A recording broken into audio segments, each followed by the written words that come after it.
So guys, let's discuss this question. Question is, which is the correct formula to determine arithmetic mean in case of individual series? हमारे पास एक individual series मेरे पास provided है, ठीक है। यही करते हैं। मैंने कहा 10, 20, 30, 40 एंड 50, ये मेरे पास एक इंडिविजुअल सीरीज इन्होंने दे दी। इंडिविजुअल सीरीज के अंदर जो फ्रीक्वेंसी होती है वो नहीं निकालनी होती, मतलब वो क्वेश्चन में हमें दी नहीं होती, तो फ्रीक्वेंसी नहीं लेंगे यहाँ पे। इंडिविजुअल सीरीज के अंदर फ्रीक्वेंसी नहीं होती। अब इसका मीन की वैल्यू निकालनी है मुझे, अर्थमेटिक मीन निकालना है। तो अर्थमेटिक मीन के ना मेरे पास निकालने के लिए 3 मेथड्स होते हैं। First is direct method, second one is assumed mean method. एक डायरेक्ट मेथड है, एक assumed मीन मेथड है, एंड एक और भी है जिसको हम बोलते हैं स्टेप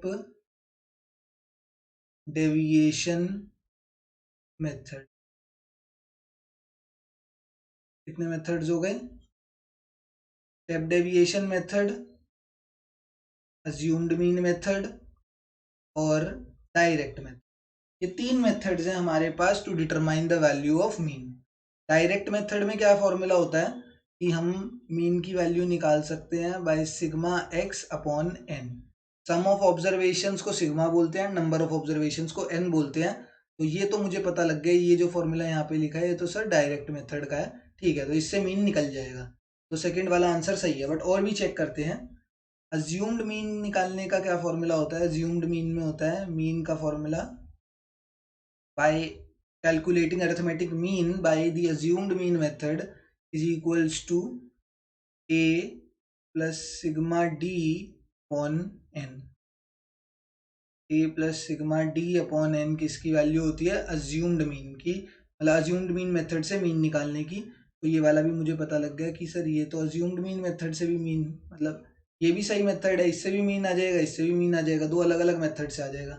एंड स्टेप डेविएशन का फॉर्मूला क्या होता है?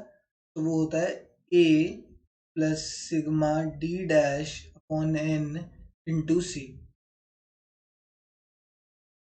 ये जब स्टेप्स आप इसमें क्वेश्चंस करोगे ना, तब इनके मतलब समझ आएंगे कि ये सिग्मा डी या सिग्मा डी डैश या सी या एन ये क्या चीजें हैं। जब क्वेश्चन आएगा वो तब समझाएंगे, अभी तो सिर्फ फॉर्मूला याद होना चाहिए। एंड ये तीनों ही फॉर्मूला किसके हैं? मीन निकालने के लिए हैं। ये डायरेक्ट मेथड से, ये अज्यूम्ड मीन मेथड से, एंड ये स्टेप डेविएशन मेथड से। That's why all of the above is the correct answer here. ये तीनों ही तरीकों से हम मीन निकाल सकते हैं। They are just the different methods for finding the mean of the observation. ठीक है, तो ऑप्शन नंबर 4 जो होगा यहाँ पर करेक्ट आंसर होगा।